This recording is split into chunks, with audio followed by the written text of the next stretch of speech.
Hello students, welcome to channel सब कुछ no. आज आप लोग पढ़ेंगे क्लास 8 मैथ का दक्षता अभ्यास 3 का फर्स्ट क्वेश्चन से।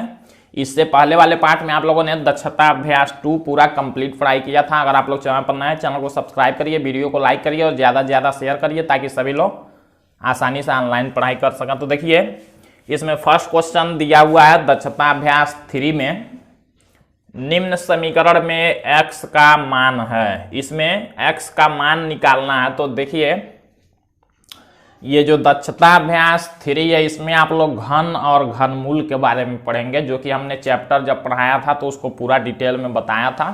तो एक बार यहाँ पर भी रिपीट करते हैं। देखिए, घन का मतलब क्या होता है, किसी भी संख्या के ऊपर, जैसे मान लीजिए 2 का घन करना है तो 2 के ऊपर अगर हम लोग घातांक 3 लगा देंगे, अगर पावर 3 लगा देंगे तो यही इसका घन कहलाएगा। 2 का घन मतलब 2 पर 3 लिखने का मतलब 2 को ऐसे 3 बार लिख के गुणा कर लेंगे तो यही 2 का घन हो गया 8।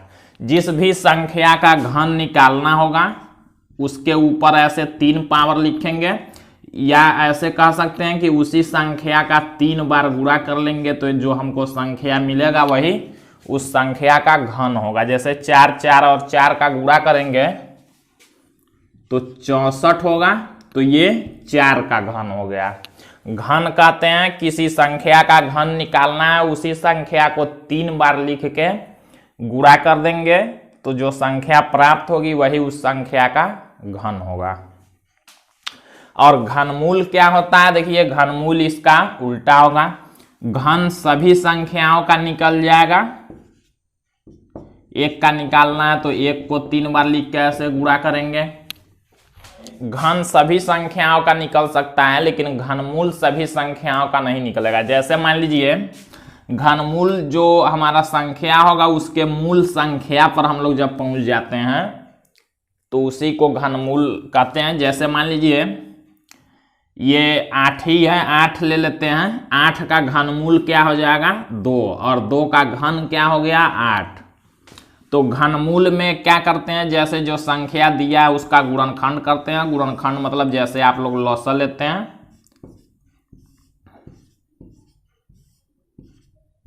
तो घनमूल ऐसे निकालते हैं। जो संख्या यहाँ आया गुणनखंड में ऐसे लिख लेंगे। और जैसे वर्गमूल में आप लोग 2 समान संख्याओं का जोड़ा बनाते थे, उस पर बड़ी लाइन खींचते थे, तो इसमें 3 का समूह ऐसे बना के 3 समान संख्याओं पर लाइन खींचना है। घनमूल मतलब होता ही या 3, घन का मतलब। तो 3 का इसमें बनाएंगे समूह और उसमें से 1 को बाहर लेंगे, मतलब 3 में से 1 2 बाहर आ गया, ऐसे लिख लिए तो यही आंसर होगा, यही 8 का घनमूल हो गया। जैसे आप लोग वर्गमूल लिखते थे, वर्गमूल का साइन ये होता था, तो घनमूल का देखिए क्या होगा,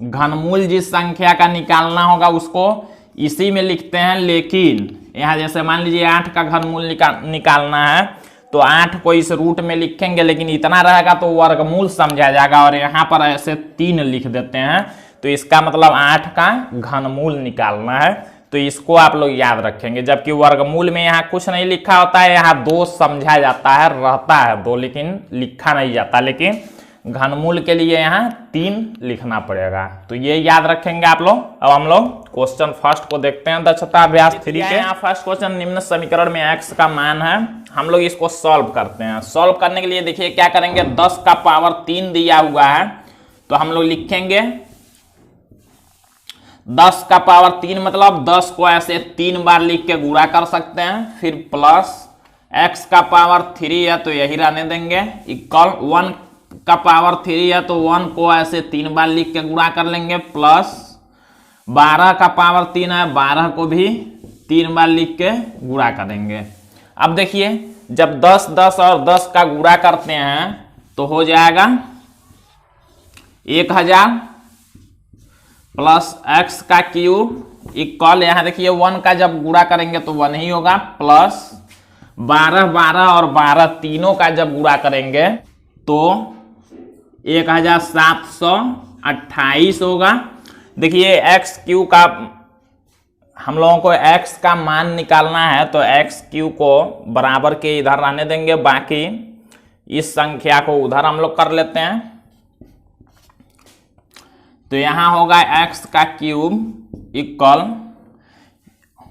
1 + 1728। फिर देखिए 1000 जब बराबर की इधर प्लस में है तो बराबर की इधर जब लाएंगे तो इसको माइनस में ये हो जाएगा। यहां होगा x का क्यूब इक्वल ये और ये दोनों जोड़ लेंगे और इसको घटाएंगे, ये और ये जोड़ेंगे तो 1729 माइनस 1000 होगा। अब x का क्यूब इक्वल इसको इसमें से जब 1000 को घटाएंगे तो 729 होगा। देते हैं, देखिए ये जब क्यूब को बराबर के जब इधर लाएंगे तो यही घनमूल हो जाएगा। तो x इक्वल लिखेंगे, ये घनमूल हो जाएगा इसका 729 का, लेकिन यहां पर क्यूब लिखते हैं घनमूल के लिए। तो x इक्वल हमको x का मान निकालना था, 729 घनमूल होता है इसका 9, तो हम लोग 9 लिखेंगे, ये आंसर हो जाएगा। x इक्वल आया 9। तो इस तरह से क्वेश्चन को सॉल्व करना है। अब हम लोग क्वेश्चन नंबर 2 को देखते हैं। तो देखिए यहां पर सेकंड क्वेश्चन दिया है, निम्नांकित के घनमूल ज्ञात कीजिए। इसमें 4 क्वेश्चन दिए हुए हैं, चारों को बारी बारी से हम लोग सॉल्व करेंगे। तो देखिए फर्स्ट क्वेश्चन दिया हुआ है 250047, इसका निकालना है घनमूल। तो आप लोग जानते हैं घनमूल निकालने के लिए केवल गुणनखंड विधि से घनमूल निकाला जाता है। गुणनखंड करते हैं संख्या का, उसके बाद 3-3 समान संख्या का समूह बनाते हैं, उसमें से एक एक संख्या को लेकर गुणा करते हैं, वही घनमूल होता है। तो हम लोग उसी को देखेंगे। और देखिए जिस संख्या का घनमूल निकालना होगा उसको हम लोग घनमूल के साइन को बना के उसमें लिखेंगे और यहां पर 3 लगाएंगे, इसका मतलब इसका घनमूल निकालना है। अब हम लोग क्या करेंगे, इस संख्या का गुणनखंड करेंगे।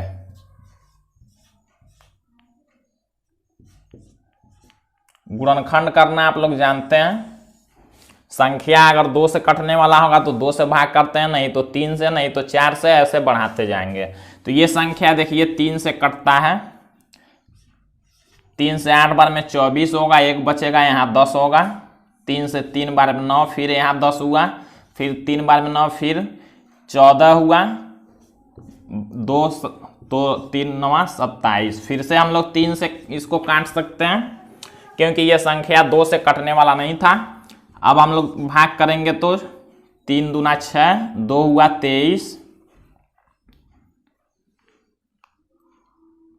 7 बार में 21, फिर 23 हुआ, फिर 2 8 बार में और यहाँ 3 बार में। ऐसे आप लोग भाग करते जाएंगे, ये हम भाग कर रहे हैं, 3 से इसमें भाग करेंगे तो इतने बार में कटेगा, वही लिखा जाता है।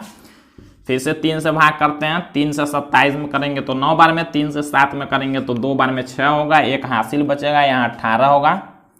3 से 6 बार में 18 कट जाएगा और 3 से 3 1 बार में। फिर 3 से हम लोग भाग करते हैं, 3 से 9 कटेगा 3 बार में, 2 नहीं कटेगा, 6 1 बार 0 यहाँ लिख लेंगे। 3 से 8 बार में, फिर 3 से 7 बार में।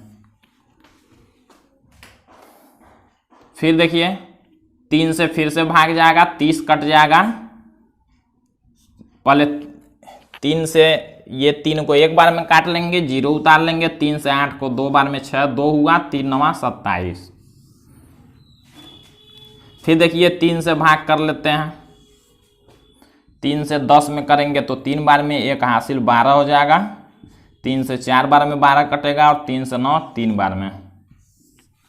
अब देखिए ये संख्या न तो 3 से कटेगा, न तो 4 से, न तो 5 से, न तो 6 से, ये संख्या कटेगा 7 से।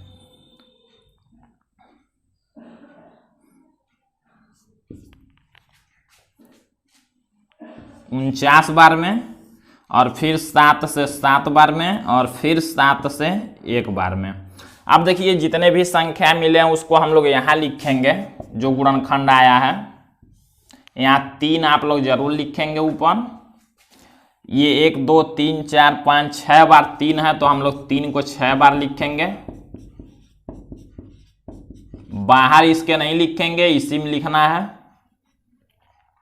फिर गुणा में 3 बार 7 है। अब देखिए क्या करते हैं, 3 समान संख्याओं का ऐसे बड़ी लाइन खींच के समूह बनाते हैं और घनमूल निकालने का मतलब क्या होगा, 3 में से एक एक संख्या बाहर निकलेगा। इस 3 में से एक निकाल लेंगे, गुणा में इस 3 में से एक निकाल लेंगे और इस 7 में से एक, यही घनमूल हो जाएगा। 3 और 7 का जब गुणा करेंगे तो 63, यही आंसर हो जाएगा। तो इस तरह क्वेश्चन को सॉल्व करना। अब हम लोग इस संख्या का घनमूल निकालेंगे। तो हम लोग सेकेंड क्वेश्चन को देखते हैं।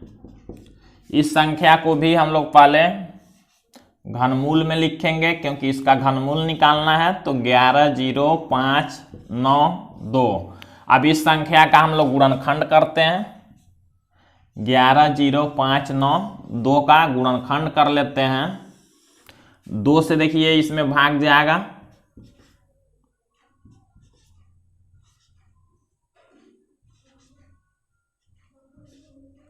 फिर 2 से भाग करेंगे,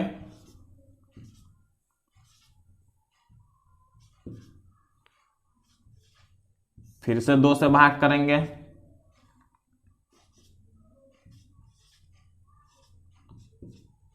फिर 2 से भाग करेंगे,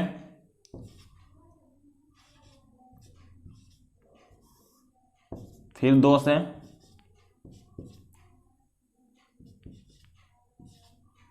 फिर 2 से,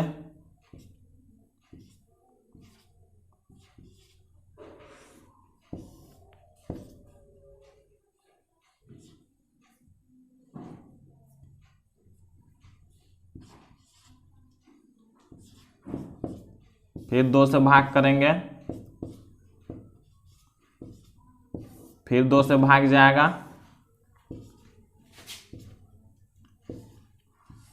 फिर 2 से, फिर 2 से,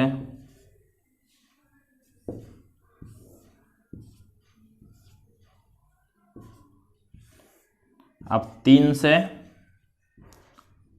फिर 3 से और फिर 3 से, पूरा कट गया। देखिए जो संख्या मिला इसी को हम लोग यहाँ इसका गुणनखंड जो आया उसको लिखेंगे। तो घनमूल का चिन्ह बना के, और देखिए 1 2 3 4 5 6 7 8 9 10 11 12 बार 2 आया है, तो 12 बार 2 को लिखेंगे।